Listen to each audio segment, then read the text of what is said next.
Hello and welcome to Super OK, where we try to do a decent enough job to entertain people with our opinions on video games. As always, my name is Dale and I'm joined here by two absolutely 100% put together human beings. First off, Brody, how's having your shit together going? Not well.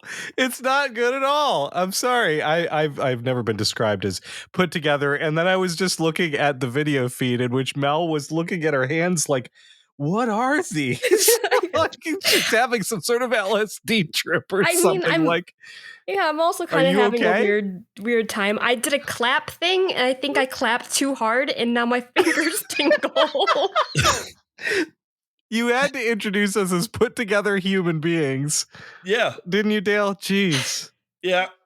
We're not put together at all. That other voice that you hear there is Mel. Mel, how's being not put together at all going? It's going. I'm slowly regaining some feelings in my fingers, so we're doing great.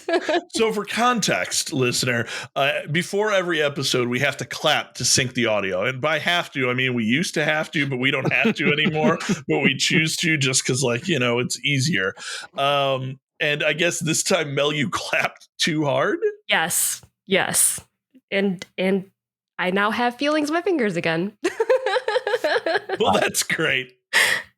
Wonderful. All right, we start every episode with a clap, but you don't hear that normally. Normally, the first thing you hear is our highlight of the week. That is a little segment where we talk about the things that made our life a little bit better, a little bit brighter, a little bit nicer to live in. Who's got a highlight for me? Yeah, I'll go ahead and go first, which is at the time this goes live, I will be on vacation. And so I'm really looking forward to that. And, I'm at the point right now where we're working on all the logistics and stuff, but it's mostly done. So we're going up north. We've got a week up at a lake house. We're going to be able to look at the lake or swim and take the boat out. Just kind of hang out. We'll have bonfires. It'll be really, really nice. It's one of the things that we've tried to do every 4th of July. Era is not the right term. I'm put together human being, right? Anyways, we try to do it every 4th of July, and we try to get some of my closest friends in the world and friends of the pod like Ryan and Pat to come up north. And it's just a great time. So I'm really, really looking forward to it. The last couple of years have been hard because we haven't been able to do it like we really want to. But hopefully this year, knock on wood, it will be the year we can get back to having this big kind of lake house blowout. I am very excited about it. Now, you said look at a lake and go on a boat, but you did not mention swimming. Is this a lake you can swim in? Yeah, I did very quickly, and I moved on. Yeah, absolutely. And in fact, the place we stay at has a dock that is about in 4.5, 5 feet of water in sandy water. So it's perfect. You could just jump right in. And it's great. So yeah, we will absolutely be swimming in the water. In fact, one of our big pastimes, because we've been doing this for 20 years. Oh, wow. One of our big pastimes, especially when we were younger, like in high school, was we would actually catch crayfish under the dock. And cool. Once we had enough of them, and by enough, I mean 500 of them, we would actually cook them up and make etouffee. My dad would make etouffee, or we would make it into a big garlic pasta sort of thing. We spend a lot of time in the lake, just sitting around, drinking beers and pops and stuff, and listening to music and stuff. A good portion of time will be spent doing that. Nice. A lot of Steely Dan, I'm guessing. I can't usually sell anybody on that. That's usually just myself. If it's me and Mare up there, yes. Oh, you said your dad, so I assumed. Oh, no. Yeah, my dad doesn't swim much anymore. But no, we keep the Dan alive. In fact, that's one other thing is in Diablo 4, my title or whatever that you can do is Steely Dancer, and I don't think I'm ever going to change it. Hold me closer. Wow. All right, cool. Away. I am going to go next with my highlight of the week because I got a brand new baby nephew. Yeah. Yeah, my sister had a new kid. His name is Levi Dale Jorgis. Doxed. Not even a couple weeks rip. old, but doxed. But middle name of Dale, which, man, that Oh. hit me real hard. It was a huge surprise. And I am going by the time this episode comes out, I will have already met him. And it will be awesome. But as of the recording of this, I am leaving to head to Chicago to see him. That's amazing. For the first time, and like spend a week there and help out with taking care of him and all of that. And I am just so ultra hyper mega stoked about having a brand new nibbling. All my other nibblings are amazing, and now boom, bonus nibbling. So You love a nibbling. I absolutely love a nibbling. I really do. They're all so good. Well, congratulations. Thanks. Yeah, congrats. I didn't do anything. I don't deserve the congratulations, but you know. I mean, you're being an uncle again. Yes, that's true. That is true. All right, I'll go next. So, recently I've been taking my dogs out to go for a swim. It's really freaking adorable because they have like these doggy life jackets that they would wear. It's bright orange, so like they're very easily visible, like for people to see if their faces are getting dunked under the water. And my dog Zelda loves swimming. She's like a fiend for swimming. She's the type of dog that like wants to just like splish splash in the water. So what she'll do is that she'll find like very shallow water, and then she'll like jump into something that's deeper, and then she'll just like put her paws up and down and like make the biggest splash she possibly can while she's like looking at the splashes and trying to eat the water at the same time. It is so freaking cute. And every single time I take her out to go swim, it is always just such a joy because it's just like watching like a little kid enjoy like their birthday or something. It's incredible. God, I love Oh, go ahead. For the listeners, what kind of dogs do you have again? So I have a French bulldog who doesn't swim. His name's Winston. I have a English bulldog. Her name is Chubbs, and she does swim. And when she swims, she doesn't really use her back paws. She only uses her front paws, but then uses her back paws as rudders to like move around like a boat. And then Zelda, she is my Border Collie Pit Bull mix. And that's the one that loves to swim. Nice. I love a good swimming dog. There are a few things cuter than a swimming dog. Ugh, right? They're so good. Plus, I'm allergic to dogs, but that doesn't matter in the water. So I can just like play with dogs in the water. It's great. It's so good. You talking about your dog using her back legs as a rudder reminds me of what was almost a highlight of the week. If this would have been a week earlier that we were recording this, all of those orcas that are attacking yachts and eating the rudders of them. I love them. I'm rooting for the orcas every fucking time. That's a real thing that's happening right now? Yeah, I hadn't heard about that either, but I'm also Team Orca. Yeah, it's happening over in Europe. I can't remember exactly where. I think it's actually off of the Iberian Peninsula. There's just like orcas like fucking up yachts, and it's amazing. I love that so much. That's incredible. And I also want to say that like that way of swimming was totally how I used to swim when I was younger, where I wouldn't use my legs at all. In fact, I used to be on the swim team and like in middle school and stuff. And my coach always used to yell at me, and my parents did as well, because they were like, you got to kick your feet. You're just dragging your feet along and using your arms. I would still finish in like second or third place. I just didn't like using my feet. Imagine how much faster you would have gone if you would have used the other half of your body. I guess. I don't know. I probably would have been second, third place still. I was going to say, like, you float pretty well too, right? Like using your front, like your arms and stuff like that, you know? Mel, you call me fat? I'm not just calling kidding. you fat. I know I'm totally fucking with you. I'm just saying that, like, if Chubbs didn't wear her life vest, like, she would be sinking, like, hardcore, like, to the bottom of whatever water she's in. Just really? Yeah, she just, I don't know, she's not buoyant. She's just a sinker. Well, that's why we have to give her a life vest. Some dogs are like, my dog, Cora is like that too, where if you put her in the water, she's just going to walk out until, like, she drowns, basically. So we never put her in the water. Poor baby. Yeah. Now, all of this dog swimming, is this taking place late at night? When do you usually do this? Well, I would say, you know, early light. Oh, say, can you see By the pod's early light. Brody wrote this, by the way. This week, we are gallantly hailing all things American for our 4th of July episode. We are talking about specific eras in American history, games related to the American government and military, and American backdrops in games. So let the rockets' red glare and bombs bursting in the air for this look at land of the free and the home of the brave, I guess.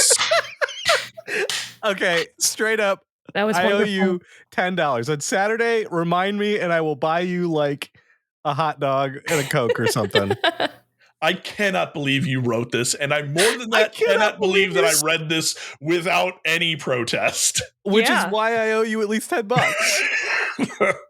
And you Oh, did it God. so Amazing. well. Amazing. Yeah, All right, folks, it's been super okay. We're gonna shut it down. yeah, we peaked. We peaked. Dear God. Hey, what do you guys think is the most American video game? This is okay.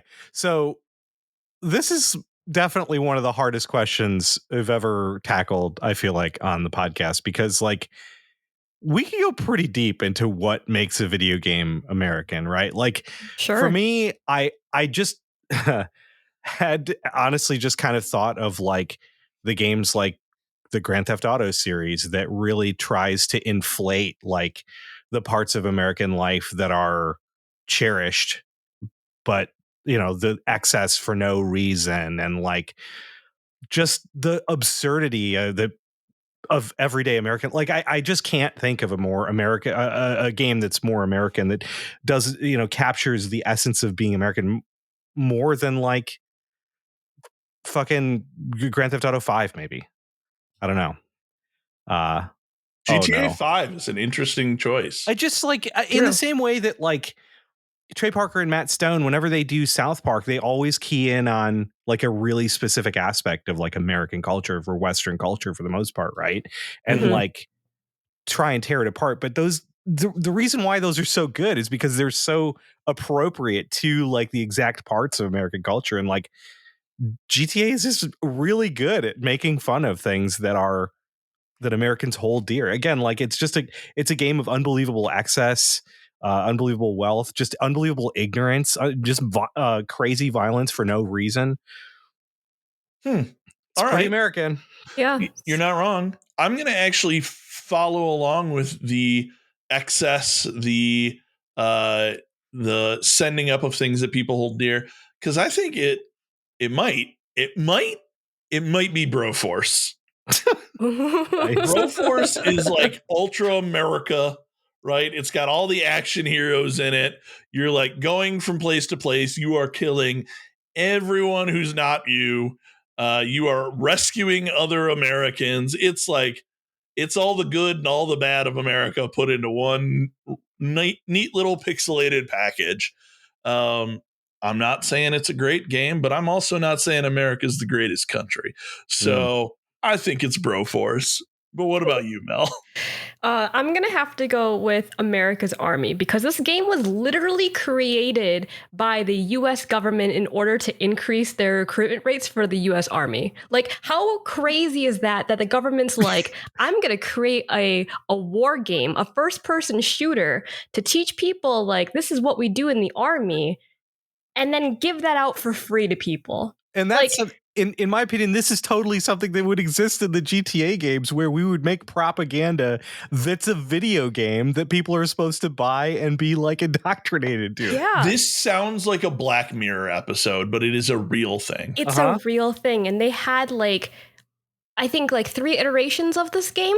So like it wasn't something that they were just like it's a one and done, but they actually found out that people liked their game and they continued the series. Like it's just mind-boggling to me. And of course, like as a young kid who was like into video games, like was playing Call of Duty at the time, Medal of Honor, Battlefield, like this was like kind of right up my alley, and it was free. So it was just like one of those things where like I kind of had to play. And this game taught me how to actually make a tourniquet. Like that's the one thing I got out of this game is that they had like a very specific like section of the game where you could like watch like oh, this is what medics would do like in the field. And they would show you how to do like CPR and the Heimlich and like make a tourniquet. So this game literally taught you real battlefield Yes. medic skills. Yes. They even taught you that with the person's blood, because you're stopping them from bleeding, use their blood to write the time of when you put the tourniquet on. So when they go to the hospital, like you would know, how long this tourniquet has been on for. It's wild. It was crazy. I was like so young at the time. I was like, what the fuck am I looking at? God, that is How so are they teaching me wild. this? Why do we have to live in this version of this reality? Why couldn't we live in a version of reality where the most American game is like Sneak King? I guess that's terrifying, but surprise, hamburger. Oh man, Sneak King, man. That is, I don't want to be in that America. I don't want that. So you played America's Army, Mel. I did, yes. I heard about this. I had never played it. Was it a thing where like the better you did in a round, the more they pushed the army? It was like, you got first place, you'll be a corporal. I think they did have some sort of ranking system in the game. So like as you gained like experience or whatever, like you ended up like ranking up through the ranks. But I don't remember how far. Obviously, like your infantry, so like you'll never be like truly an officer. But yeah, like That's so wild. That's so weird. Absolutely wild. But not as wild as the Wild West of America. Thinking cowboy hats, horses, tumbleweeds. What are some of your favorite Western games? I mean, I'm going to be the odd one out here since I didn't play or like the Red Dead Redemption games, which I feel like are low hanging fruit.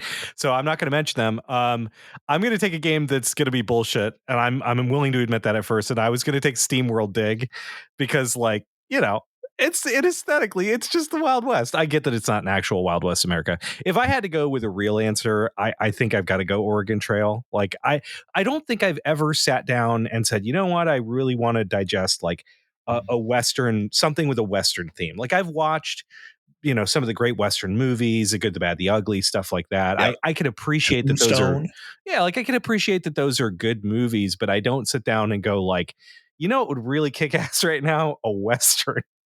So, and the same applies to video games. It's just like it's not a thing I really care that much about. There's been like some cool, they've made like Weird West recently, which is supposed to be very, very good as like an adventure kind of RPG game.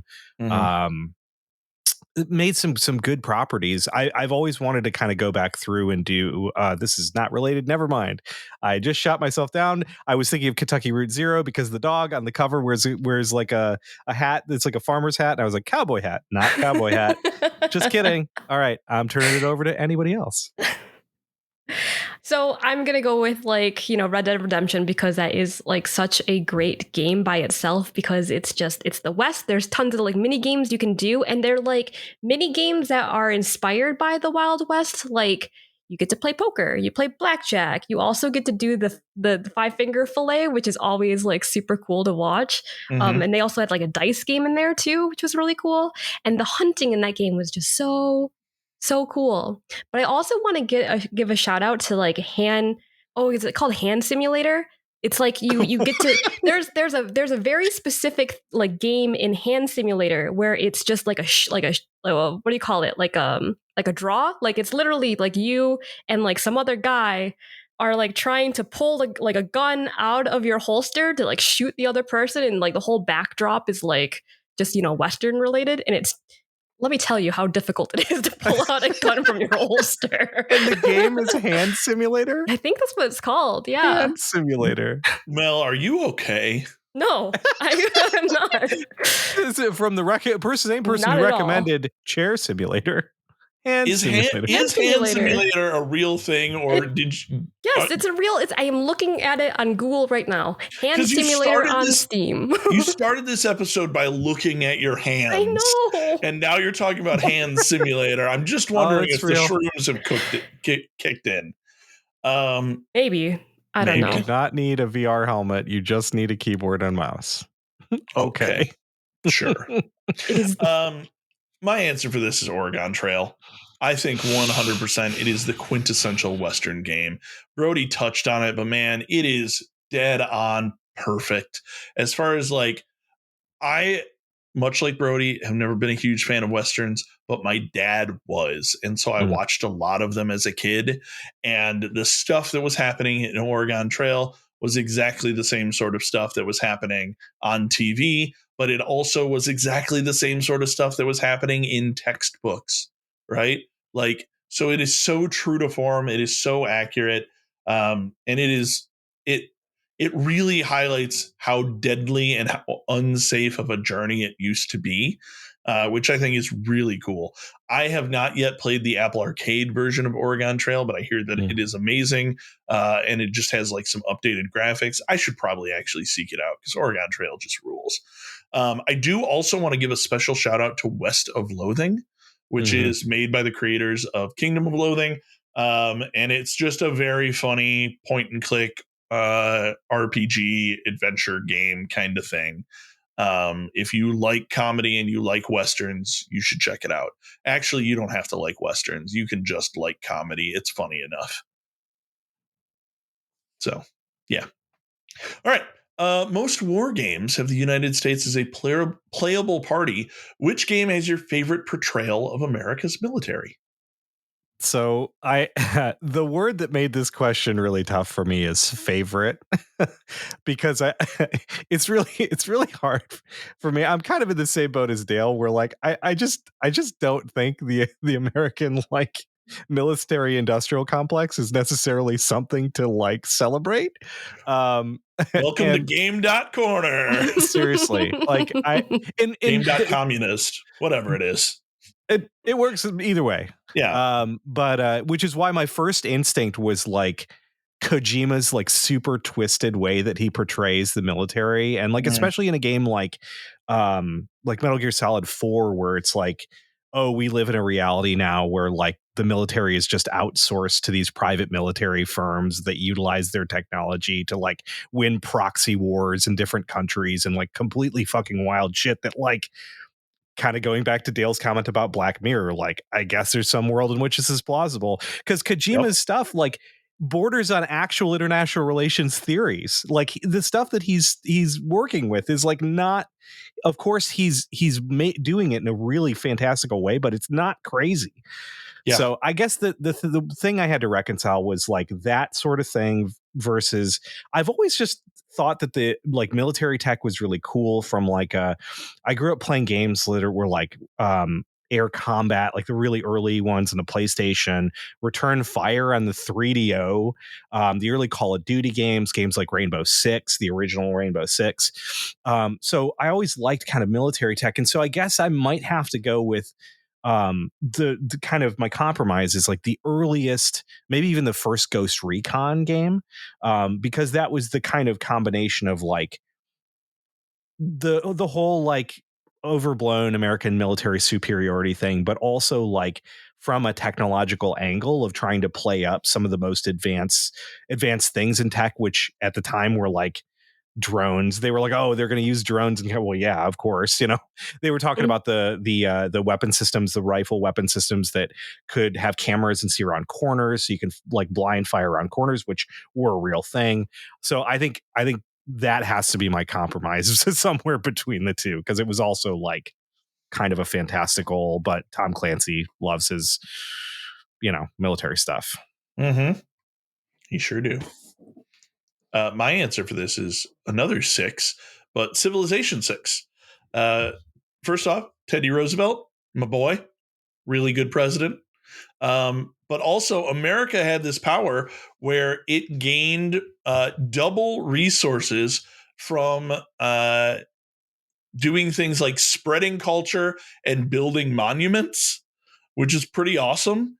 And in fact, like if only there was something in there about how you also got points for destabilizing communist governments, it would be just like real life. More Game.Communist, deal with it.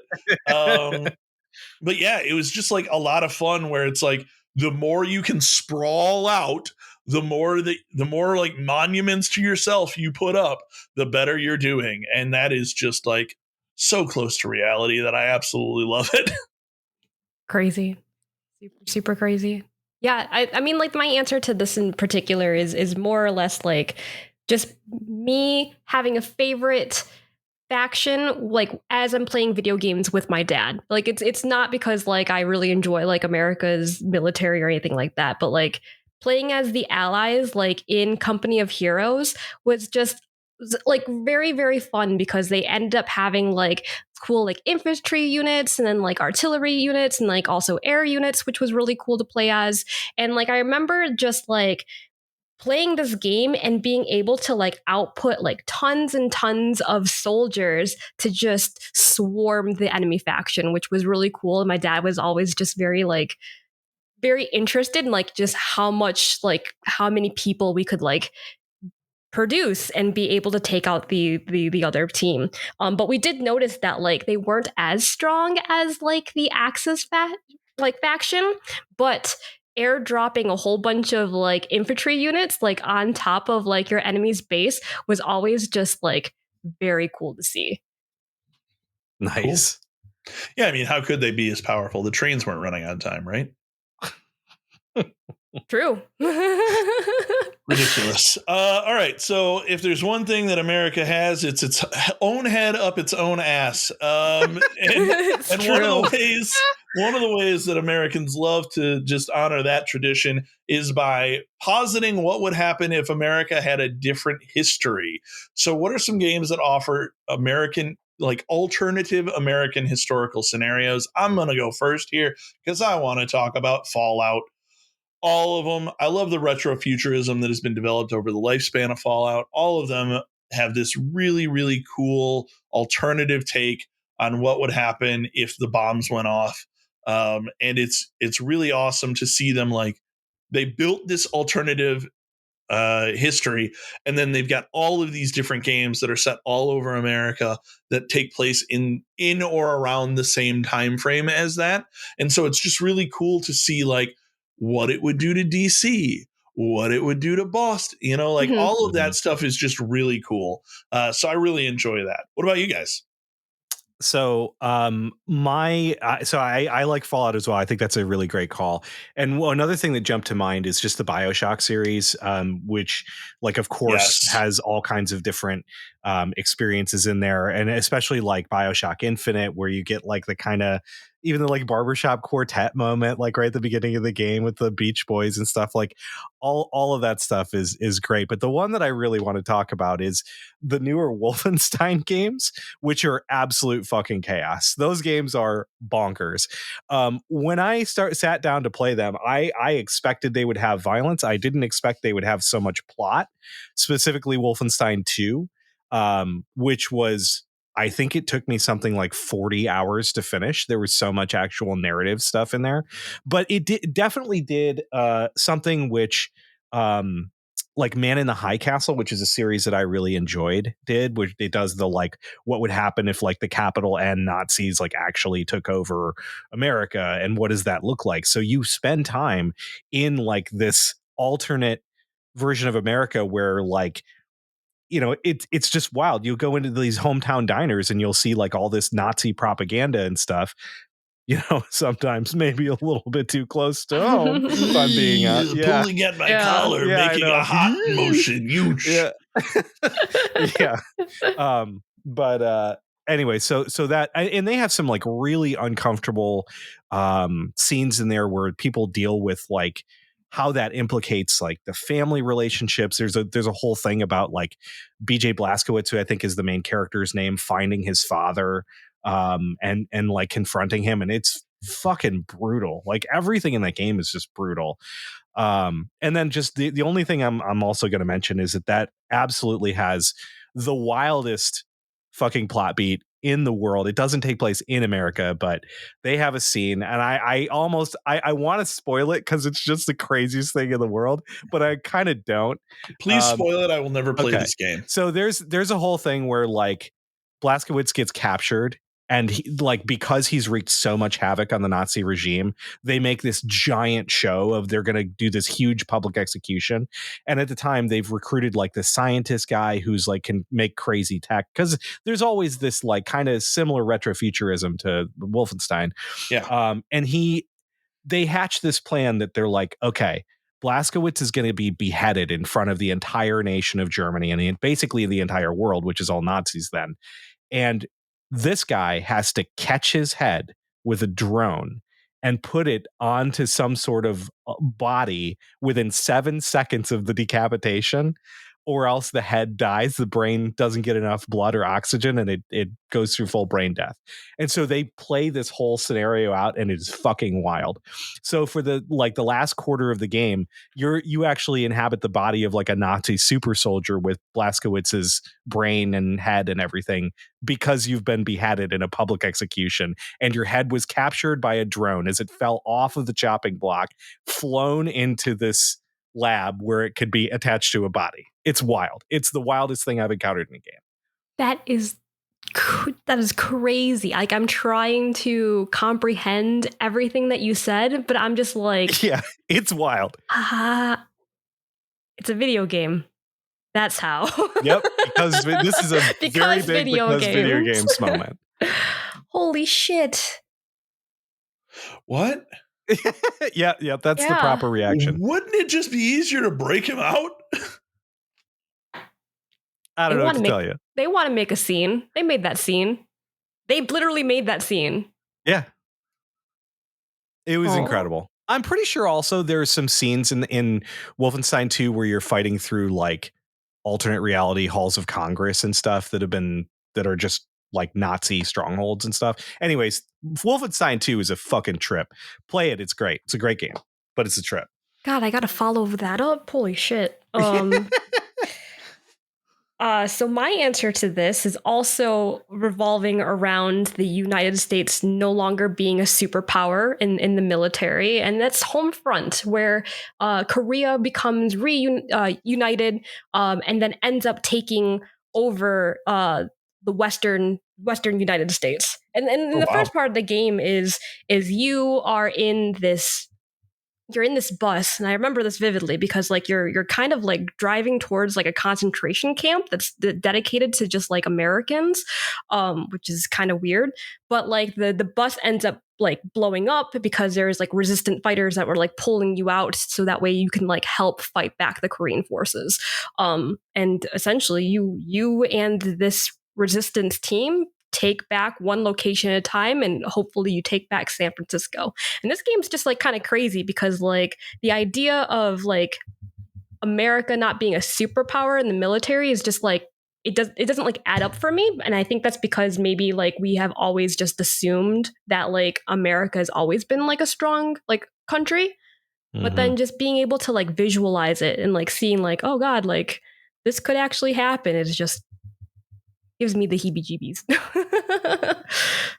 Yeah. That one's like too real. Yeah. You know? Like, yeah, I get that. Because I mean, like, this has happened in other countries before where like other countries would like take over another country, taking like those citizens as prisoners. But like, I can't imagine that for the United States. Like, that would be like wild. Yeah, the idea of a land war happening in the U.S. is insane to us because from a logistical standpoint, it would be a nightmare for pretty much anyone aside from Canada or Mexico to even do it. For sure. Right? And we're pretty friendly with those guys. But yeah, in the event that it happened, yeah, that's serious. All right, let's move on to a happier question. For this question, we have just written the words Far Cry 5 ? Yeah. So as probably the series' biggest fan here, which is funny because I played the least of Far Cry 5 of any of the other games, I did notice when we were talking about this before the pod started up that I think, and I don't even have any idea what happened in the original Far Cry. It might not have even existed as far as I know. And then Far Cry 2, I'm not sure either, but of the other locations at Far Cry 3, Far Cry 4, Far Cry 6, none of them were real. However, Far Cry 5 definitely took place in Montana. Like, granted, the actual region where it's supposed to take place is fake, but like, it's a little bit interesting to me that they picked like, oh, this is going to definitely happen in Montana. And it's definitely going to have to do, much like Wolfenstein 2, with like brainwashing of locals, of like rural communities in America, of people that exist because of, of the farming economy and things like that. It's of people that can be easily taken advantage of. And it's sad in that regard. It's very sad. Yeah. I also think it's really interesting that it's Ubisoft, like Canada team, like the Montreal group and the Toronto group that was like, we're going to make a Far Cry about America. And they kind of like hit it like kind of spot on, like in a very like, oh my God, like this could definitely happen like in America or is happening in America. And they nailed it. How is this happening? Yeah, it's a little wild to me because this came out in 2018. And my gut feeling is that they were probably working on it for more than 2 years. But man, if they were, they didn't have to pivot very far, you know? Also, the thing that's crazy about this game is it's like you represent the government against this cult, right?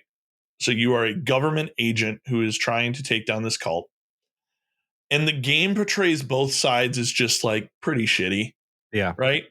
And so it's just interesting to play a game where there really isn't a hero. There aren't really good guys, there's a scene in the game where like you are fighting bad guys because they're torturing someone.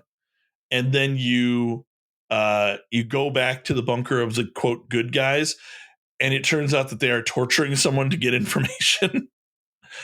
And it's like, all right, like, was this on purpose or was this like not on purpose and not obvious, So I don't know. It hit a little too close to home for me, especially because like we did some traveling around this time because of the pandemic and all of that happened shortly after. And we went up to like rural Michigan, and there was a whole bunch of crazy propaganda on the walls, just happened to be Trump based instead of Bliss based, or Seed based. The dude's name is Joseph Seed. The drug is Bliss. So yeah, it's just like, it was just really wild to me. And there's all kinds of documentaries that are out there on like these little pocket cults that pop up in various places in America and like what happens to them. I'm talking about like the Branch Davidians and stuff. There's a documentary on Netflix. There's ones about like the whatever the really specific pocket of the LDS, the Latter-day Saints church that's out there that's just like really freaky. Like this stuff happens, right? Like Wild Country, that happened in actually kind of the same area. Like this stuff is strange and it happens in America. Yeah. Dale, help me remember in Far Cry 5, was there like a Daredevil-esque type like missions that you could possibly do in them? Where you're doing like stunts and stuff like that? I'm pretty sure, yes. I'm pretty sure they're my favorite thing about those is that like when you complete the stunt, it like has like this like transition screen where it's just like explosions, bald eagle cries, and like guns yes. and stuff like that. And I was like, holy shit, that's very American. Yes. Absolutely insane. I also love how it follows the tradition of other Far Cry games where you can just end it immediately. Just by like waiting. Yeah, well, in this case, you don't wait. You just don't arrest the guy. You refuse to arrest him at the beginning. His followers don't get angry. The whole opening spark that sparks the like cultist revolution or whatever doesn't end up happening. And they just are like, yeah, we probably shouldn't have done that ourselves. We got to call in the National Guard, and then it's fine. So it's like a good ending, which is pretty wild. I don't know. Far Cry's weird. Far Cry 5. Real weird. Far Cry 5, real American. Yeah. I really liked that game in general. I thought it was just very like outlandish, but like every mission that I played was just so interesting from one another. Like when you get drugged by the bliss, I was like, holy shit, like this is wild. Now, I've said for a while, though, that Ubisoft team is outstanding at like drug scenes. And throughout the Far Cry series, they've had a number of them, and all of them. I keep coming back to the Brick Factory mission in Far Cry 4, which was like blew my mind at the time because it has all the like the color run kind of like Indian like explosion, like colorful dust explosions in like total darkness, and some of the Shangri-La stuff. Anyways, yes, that team does amazing like drug scenes and stuff like that. I thought you were just going to end with they do amazing drugs. Period. They do amazing. They do the best drugs. Yeah. Except for the first, I just blanked on what it's called. The hacker game where you're a hacker. Watch Dogs. Yeah, the first Watch Dogs. I was thinking Ghost Dog, but that's a Forrest Whitaker film. Forrest Whitaker. Yeah. Shout out to Forrest. Thanks for listening. Yeah, the first Watch Dogs had a thing where you had to take drugs and you like bounced through the air from mushroom to mushroom, and it was just like so fucking like too on the nose, you know? Yeah. But yes, I agree. Most of the time they get it right. I do want to say one final thing, though, that game did that was super fucking annoying was you remember how at regular intervals they would just arrest you and there was nothing you could do about it? Because I remember that like crazy, that every like you'd be playing for like 90 minutes and then all of a sudden a helicopter would come and pick you up and there was nothing you could do about it. You guys remember that? In Watch Dogs? No, sorry, in Far Cry 5. Oh, okay. I was very confused. No, I don't remember that. I don't remember that. It was super obnoxious because again, there was I don't remember there being anything you could do about it. You just would get arrested by Joseph Seed's organization at some point. You'd get thrown in like their little culty jail, and then there'd have to be some sort of intervention or something that happens that gets you out. It was obnoxious as shit. I could be totally full of shit, but I feel like this happened because it was one of my big gripes at the time with the game. It was like, I hate getting interrupted in the middle of shit. If I'm like exploring a field or like I'm blowing up cult property or something, I don't want to get interrupted and picked up. I do remember this. Now that you mentioned it. And it was a way for them to like force you to go back into the main story, if I remember correctly. Sure. Well, because they would take you back to like the Seed compound. So yeah. Yes. So it was so annoying. Yeah, that does suck. That definitely sucks. All right. So obviously Far Cry 5 took place in real life Montana. But there are a ton of other games that take place in American cities where, you know, they're used as the setting of the game. Which game showcases the uniqueness and the culture of a specific city and what makes them memorable? So I want to take a game that's already been mentioned by Dale earlier, which is Fallout 3. I thought that Fallout 3 did a really good job, kind of maybe even more so. And I think it's just by virtue of the setting that DC just has such recognizable landmarks. Mm-hmm. And even some of their stuff that's not like the real exciting stuff that everybody knows about is handled really well. And the little things that I'm thinking of are like, because I lived in DC for a while, and when you take the metro enough, you start to like kind of get familiar with their like the architecture and stuff of the stations are very like brutalist and have these squares and stuff, and it preserves everything about that. Like when you're down in the metro stations, you feels like you're in the metro stations.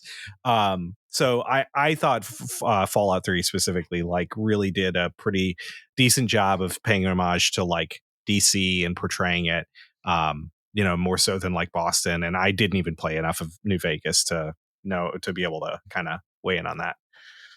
Fair enough. All right, I'm going to piggyback off of your DC location because I'm going to go with Division 2 because that happened in DC, and I loved it because there was like this one mission that was within, I think, like the National History Museum that you could go through, and like you are literally fighting in different types of exhibits. And I loved it because like I mean, that's like spot on DC. Like there's tons and tons of like historical museums, art museums that are in like that particular area. And being able to just be like, oh, like there's an enemy, but I'm gonna dodge behind this train or like dodge behind like this natural history exhibit. That was like so cool. I loved it. This is such a good call out, Mel, because I also remember one of the big museums that was really big when I was leaving DC was the Newseum. And you definitely go to a location that it is the Newseum in Division 2, where the whole point of it is just like the history of broadcast journalism and stuff. And so you fight through like a fake newsroom and stuff like that. Like they definitely absolutely have these in the game. I feel like that you fight through the Air and Space Museum or whatever the version of that. Yeah, like all of these things are awesome. This game, this is an awesome call for sure. Yeah. This is a way better call than Fallout 3 when it comes to Washington DC. And true. I love the Air and Space Museum because they actually have like some of the like the big fire like planes like hanging from the ceiling. Yep. And I thought that was just like wild. I was like, I remember that like when I went to the museum the one time in DC, and I was just like so starstruck. Yeah. And I think that doesn't one of your like main home base is like the White House, right? Or I thought you were like hunkered down in the White House, and that's where you go back to every time, like between missions. Is it the White House or is it the Capitol? I thought it was the White House specifically because you walk out on I think you do missions in the Capitol, but I think that your base is like the White House. I'm pretty sure it is the White House. I'm pretty sure, but I'm not 100%. Yeah, because I think the very first mission they have you like running up to the White House through the lawn and like there's all those like gun emplacements and stuff like that. Yeah. And you have to like take that over and then you establish that as your main base. That was so cool. Yeah, it is cool. I'm going to say that I think that this is actually where the GTA games really excel. Yes, I know that the cities technically are fictional, but they are such accurate representations of the cities that they are mimicking. And I actually think it works sometimes better than the games that go for 100% realism, you know, because if you go for 100% realism of Los Angeles or San Diego or Las Vegas or New York or whatever, there's going to be those parts that are just like, yeah, and this is a place where people live. Right? Yeah. Like, especially in suburbia. Like, yeah, especially in like Division 1, it would be like, this is a nondescript street with brownstones. What's next to it? Oh, a nondescript street with brownstones. And then there's Madison Square Garden. Right, exactly. And so the GTA games, they capture the essence of cities without necessarily having to be 100% accurate. And I've always really enjoyed that. I think it's a really cool way for Rockstar to go. I was going to say GTA 5, that's pretty much LA. So like you'll see a lot of like really unique LA or like SoCal locations in there. So like for instance, they have like certain type of museums, or they have like theaters that are based on like real locations. And like me and my friend were in LA once, and we were doing we saw this in GTA 5 like treasure hunt when we were together. So we were just like sending pictures back and forth about like, oh yeah, I killed somebody here in GTA. Yikes. Oh, that's awesome. I bet your NSA agent had a field day that day. I do want to give a special shout out to Spider-Man, though, because, you know, we talked about, you don't have to be 100% real, or you can be 100% real. And Spider-Man got it like down to the streets, down to the architecture, down to the everything. Like Brody talked about the architecture in the subways. Like Spider-Man has like the windows in the right places, like that level of insane detail, which is absolutely ludicrous. And I also, just because I love the city, want to shout out a little bit of Detroit Become Human here. It's not a perfect portrayal of the city. 1, it's in the future. 2, not enough black people. 3, too many androids, but that's a future thing, right? But just being able to like walk around a city and see in the background things like the Renaissance Center, the bridge, like that sort of stuff. It was really cool for somebody who loves Detroit as much as I do. Yeah. All right, let's move on to games that provide accurate slices of life of American culture. If you were like somebody who's never been to America and you're like, I wonder what it's like to be in America, What's a game that you would show off? Man, I really struggled with this one so hard. Like the things that I kept coming back to were like not necessarily the slice of life for America, but just slice of life full stop were games like the Persona games and stuff where you like go to school. And I was like, okay, this is like the most mundane thing I could possibly think of is like going to classes. But Mel did help me out a little bit here with a game that I have tried to played through into various degrees several years, which is LA Noir. And it is really a good call because even though it represents obviously like a point in time that's a while ago, right? It's in like the 1960s or yeah, I think it's in the 1960s that it takes place. Like a lot of the stuff and the people that you interact with are just doing normal shit. Like, you know, the first couple investigations that take place are like you have to go talk to somebody who works in a shoe shop, if I recall correctly, because there was a murder in the outside of the shoe shop, and you just you learn about the everyday life of these people. It's like, oh well, I don't think so and so is cheating on me, and then you find like that there are train tickets and that person was unhappy with their job, and it's like you have to deal with all this really normal stuff, like stuff that happens kind of in real life in the game. And so I think was a really good call. So Mel, I appreciate the assist on that. LA Noir really does include some like real interesting, like on Rockstar-esque real slices of life, and not like they're super fantastical, like, everybody's a caricature of themselves thing. Sorry, I'll go next. I'm gonna pick Life is Strange because, like, in Life is Strange, it's more of kind of like just like a story video game where you kind of just like watch things as it plays out. But like the high school scenes in the game are just like so accurate, and like it does like transport me back into like when I went to high school, like going down, like walking through the hallways where like every hallway is just littered with lockers. And when kids open their lockers, it has like the pictures inside of it. And that's like something that you don't normally see in like other countries. Additionally, the weird fluorescent lights that when you walk down a hallway, like it has like that weird glow to it. Like I feel like they knocked that out of the park. Like, and it just made me feel like I was like back in school. And the scenes where like the teacher's like trying to like talk to the students, and like he has to like sit on the table because he was trying to connect and be like really cool about like, oh, I'm connecting with you students, like look at me, like I'm sitting on a table and not in a chair, like really like strikes it home for me. Yeah, I think you're right. Like it hits the American high school experience so perfectly. Yeah.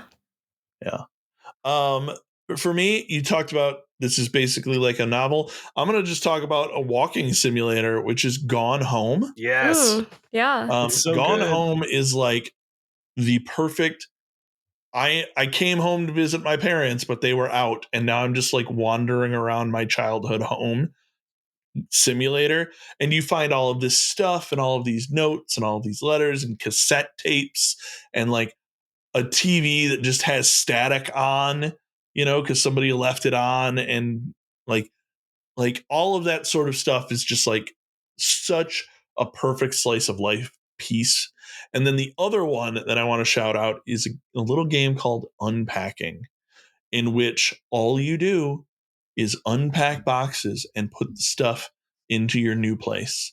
And it's really interesting because the story that it tells through just the act of like taking an anime figure out of a box and putting it on a shelf next to your like school books, next to a picture of you and your friend, and like all of that stuff, the story it tells is so good, but it's just like a very, very simple concept, a very American thing to move all of your stuff a bunch of different times, and stuff becoming less important and more important as you get older.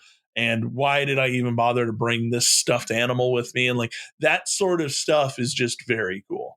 Yeah. I love the one part of the game where your character is like moving in with her like significant other, and like you're obviously moving into his place, and his place is very established, and you are trying to figure out like where your stuff goes in an already established place. Like there is no room for you, so you're trying to like weed your way in. I thought that was like so clever. and like also very sad in a way because like it makes it feel like it's not your home, but she's trying to just make it work for herself. Yeah. And it's the allegory of like, well, where do I fit into this already established life? Right. Is also just like it's really, really well done. If you haven't played Unpacking, you should play Unpacking. It's on Game Pass. It's like cheap on Steam. Like it's good. Mm-hmm. I will also say that it's very uncommon in other cultures for like young adults who are not married to like move into their significant other's place. Like a lot of families will like my sister, for instance, like she stayed with my parents until she pretty much got engaged with her fiance, because that's just the way that like, you know, our culture's like. Yep. People don't really like leave the homestead. Yeah, it's easy to forget about how independent so much of American culture is, but part of that is like, you know, I'm fresh out of college. I got to get out of this house or whatever. Right. Whereas in a lot of other countries, it's just like, no, you stay here until you have a new house with a new family. You know, nobody lives alone or with roommates or whatever. It's just like, no, you live here until you live with your new significant other. Or you bring your significant other into our home and make this a multi-generational home. Yeah. Also very common. True. Yeah. Cool. Well, that's one thing about America. You know what's another thing about America? Fuck yeah! This question is a shout out to Team America World Police, by the way. Great we talked about the Matt and Trey from South Park. What a good movie. Anyway, this question is brought to us by 4th of July fireworks. Celebrate the independence of your country by blowing up a small chunk of it. Which video game character is most likely to blow off their own hand while setting off fireworks? Mel, you are laughing. What is your answer? Okay, I was thinking when I first saw this question, I was like a rabbit, because rabbits are like crazy. They don't really, they're just like kind of dumb, not super smart. Zero like, sense of self-preservation. Exactly. But then I was like, but more specifically, like a rabid Peach, because she's the one that's so self-absorbed, like in her own stuff, that like she has no idea what the hell is happening around her. So like she's literally like in my head, I'm like watching her hold a firework that's already like she lights it in her hand, and then she sees something shiny and gets distracted, but she's still holding on to that firework. I love it. I love it. Yeah, that's perfect. I'm just going Octodad straight up. We're counting tentacles as hands. Man, the man struggles. Yes, he's gonna light a firework. You're not gonna be able to get away from you. Dude can't even stand up on his own. There you go. When I die, I want the man struggles put on my tombstone, please. Oh my God. Dale, the man struggled. Yep. Jesus. My answer is a character from Borderlands, and you might think that I'm talking about Mr. Torg, but he knows way too much about explosions for that Bush League blow your hand off shit. But you know who doesn't and 100% would? Scooter, the mechanic. That idiot would blow his hand off so fast, and then he would try and hide it, and then he would be trying to have a conversation about how he didn't blow his hand off, and then he would pass out from blood loss. Like 100% Scooter, R.I.P. Scooter. Yeah, rest in peace. That doofus would have blown his hand off 100% if fireworks existed in the Borderlands universe. So. I totally thought you were going to say Claptrap, because he was going to start talking about something and forget he had lit the firework when I saw your answer. I love the Mr. Torque thing, though. Claptrap is too much of an idiot to like even think about using fireworks. He's just like I don't know, like one of those things. I definitely had this image in my head when Mel said rabbits, though, about a rabbit who like lights a firework in their hand, and then it explodes, but they put their arm like behind their back or in their shirt, and they pretend that it's been exploded off, like, oh, yes. Oh no. And then someone else like tucks a firework under their arm, and it actually like explodes or whatever, and they like fly into the distance. Team Rocket style. I don't know. I've got a vivid imagination. I love it. Fireworks are That's awesome. great. Yeah. That's great. All right, cool. Any other things that we need to say about America? No, I think we've covered it. Mel, Yeah. you look like Yeah. I mean, how would America feel about Dan? Ooh. it depends on what part of America. Oh. I think they may have issued the declaration of "fuck you" against Dan. Pretty good. Nice. Pretty good. Pretty good. I was gonna say that Dan probably loves that it's a melting pot because you've got all this different cuisine out there. You've got ramen, or you've got fuck you, Dan. Nice. Well played. Yeah, That's better. Tell the people where you can be found. You can find me as Arborescence in the Discord. You can find me as Mellerfint on the Discord. That's right. Mellerfint. That's correct. Yeah. When did you put the R in there? What if I told you it's always been there? It hasn't. When I changed my name from Tank Traps. Oh, okay. That makes sense. God, Tank Traps was such a good name. It was so good. If you don't know why Mel was Tank Traps, you should go check out our Kojima Names episode. It was a true insane delight. Speaking of which, you can check out all of our episodes at superokpodcast.com. Special shout out to our Patreons. Couldn't do this without you. You guys all rule. And if you're not in the Discord, get in the Discord, because God damn it, the Discord rules. Everybody who's in the Discord rules. It's just such a lovely group of human beings.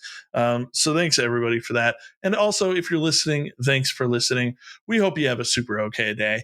Everybody say goodbye. Goodbye, everybody. Goodbye. Goodbye. Oh, wait, I didn't say where I could be found. You can find me singing the national anthem at your local baseball game, and also in the Discord on Twitch and Twitter as a 20-sided ninja. Goodbye.